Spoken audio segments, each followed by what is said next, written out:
Why Adelia Rodrigues is testifying against Amadeus, her former best friend. Before answering that question, let's first find out who is she, observe her background, and then which circumstances the elders of Morden Congregation of Jehovah's Witnesses are exploring, in order to take advantage of her dubious statement. Adelia Rodrigues is a veteran Jehovah's Witness who suffers of mental histrionic disorder. She is married to a Brazilian citizen who is also mental retarded. Currently they live on benefits in Kenley, in a flat which was arranged by the Croydon Council. Some years before they were running a custom jewelry business in Streatham which bankrupted for bad administration. Both Adelia and Jalma Rodrigues have a long history of civil, biblical and criminal offences.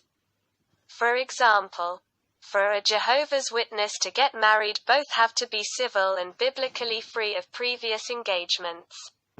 However, when Jalma and Adelia got engaged, he was still married to his previous wife who was living in Brazil.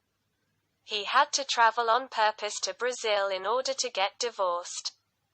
But he was already compromised with Adelia, looking towards the wedding, something completely unacceptable for a baptized Jehovah's Witness. To start a dating relationship, both have to be already free from previous relationships, which was not the case in here. But that is not all. We recently checked the Portuguese Prosecution Service archives of Adelia's hometown, and found out that there is a crime report against both Adelia and Jalma Rodrigues for money theft and abuse of confidence on her own father's bank account. According to the report, their shop business was bankrupted, and they needed urgently fresh new money to restore the shelves. Once her parents had just arrived to London, they got access to her father's card and started making repetitive cash withdrawals until the account was almost empty. They stole around £5,000, equivalent to €6,000. This criminal action was subject of report both to the Jehovah's Witnesses branch in Chelmsford, and to the elders of Streatham Portuguese congregation. Despite the seriousness of the matter, the local elders decided to apply some forgiveness because both were made themselves available to testify against Amadeus, to the elders of Morden. This is obviously a double standard. For less than this, many had been disfellowshipped straight away. After they emptied her father's bank account, they traveled to Portugal with intentions to close such account, and start using another one instead. They got also into the flat to collect all the bank statements and destroy them, eliminating any remains of evidence over their crime. But that is not all. It was reported that some years ago they were selling counterfeit Louis Vuitton bags in their shop, which is both a civil and criminal offense. They stole documents from Amadeus' bag to have access to a court case reference, in order to write to the court asking her exoneration as a witness. They wanted to do that without his knowledge, proving how untrustworthy and dishonest they are. They also were fined by the UK government for fraudulently using the Universal Credit Allowance to medical expenses, without being entitled to. And finally, their name was on the SSE database as default payer, in which they were owing thousands of pounds in electricity bills, which had to be paid by a charity organisation. But that is not all. When the MI5 spread false rumors that Amadeus wanted to marry a South African lady named Karina, they believed, and placed themselves available to receive the girl and speak to her about Amadeus. Their mental illness was clearly evident in this episode. They thought that Amadeus was really infatuated with the girl, and to protect him against a bad mundane woman, they invented all of the most nasty stories about him. in order to keep her as far away from him as possible. For example, they said that he had a screw loose, that he smells, because of his poor hygiene, that he lives in another world, and on and on and on. On speaking like this they achieved their goal, which was making the girl being scared of Amadeus. But on the other hand, Adelia Rodrigues was not able to protect her own husband from the bad mundane woman.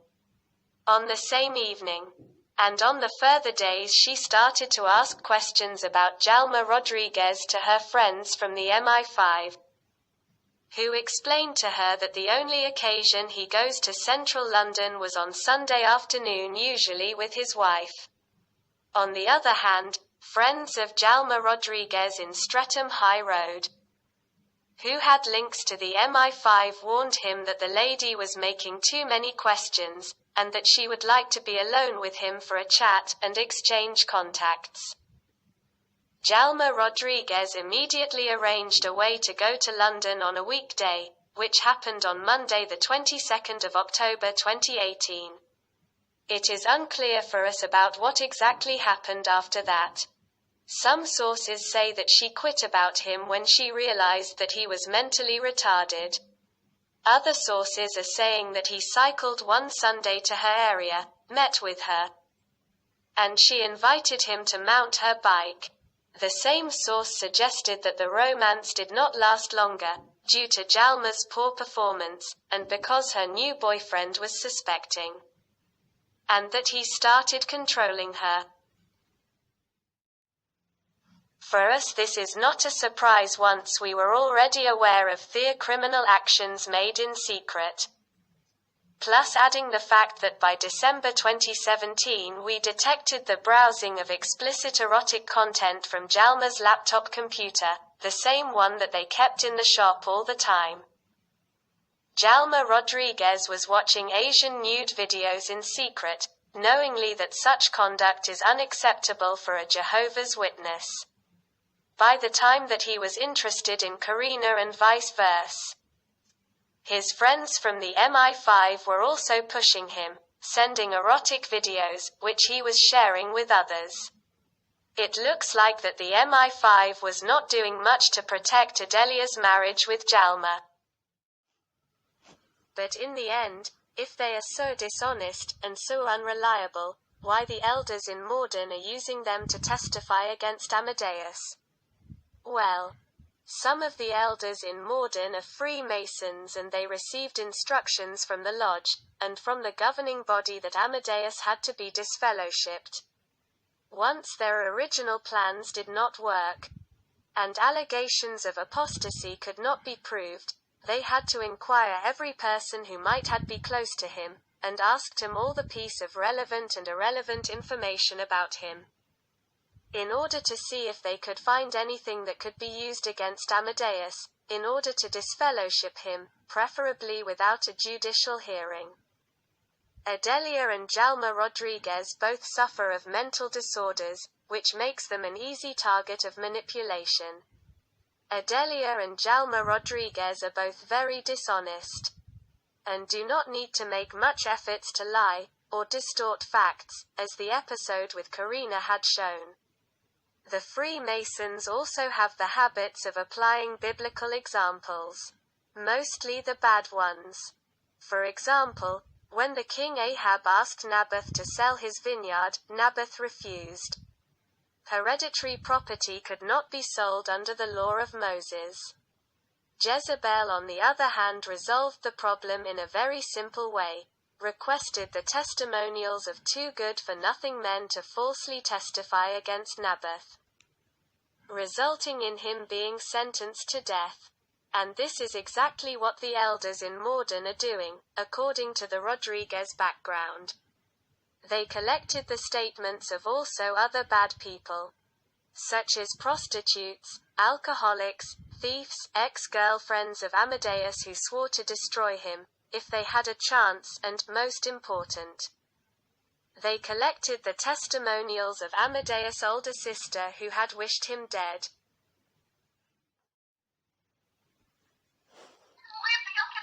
Então deixa lá. Então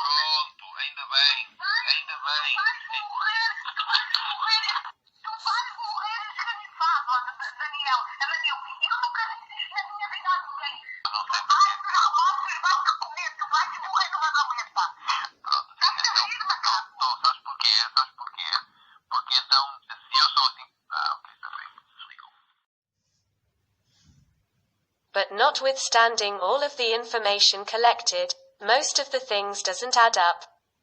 Actually, nothing of it makes any sense. For example, Adelia claims to Amadeu that she doesn't know Karina. But to the elders of Morden, and also to the elders of Streatham, she admitted to know the girl, and that she was in their shop. The fact that they tell two different stories to two different people shows how dishonest they are, and the extent of their mental disease. It also disqualifies them as potential witnesses in a court case which is ongoing. Other piece of information which Adelia passed to the Morden elders is that Amadeus was promoting conspiracy theories about the elders being Freemasons, when actually she also shared with him the same point of view. Adelia had even outflown that her brother Paulo Rodrigues left Jehovah's Witnesses because he had been mistreated by elders who were Freemasons. Some of them even used the ring, she claimed. She also suggested that the spouse of the coordinator of Streatham had made a Masonic symbol to the Zoom camera during an official meeting of Jehovah's Witnesses on Saturday. Some of those WhatsApp messages sent to Amadeus she had deleted straight away. How hypocritical. But if she agreed with Amadeus before, on the Masonic membership of elders in the congregations, for what reason she turned against him? Why she turned her back to him and started betraying him? The main reason is that she had the hope that Amadeus would receive a bribe of £25 million in order to leave the country, and leave behind the accusations he has against elders on criminal acts performed by some of them. The English Freemasons approached to many governments, and private donors all around the world, order to get such amount of money, and get rid of the problem which Amadeus might cause to the Freemasons inside Jehovah's Witnesses organization. However, none of them was actually interested in donating such amount, being the latest approaches done to Brazil and Turkey on last weekend. Both were rejected. The other reason is that Tim Eagles and other elders from Morden started asking questions about their financial situation, which made him believe that some financial help would come. One powerful Freemason even approached to Jalma's employer and ordered, "Give this guy a pay rise." This is a form of bribery, and a typical tactic of those who control the corrupt system in which we live. Now, after considering how dishonest, hypocrite and bad character Adelia and Jalma Rodrigues are, we reach the conclusion that the Freemasons are solidly established inside Jehovah's Witnesses organization, and that they use those who are morally corrupt and spiritually useless in order to reach their intents. Adelia gives the appearance of someone spiritually strong. However, she has shown to be so rotten as her husband is. The most useless people who someone can come across in this life.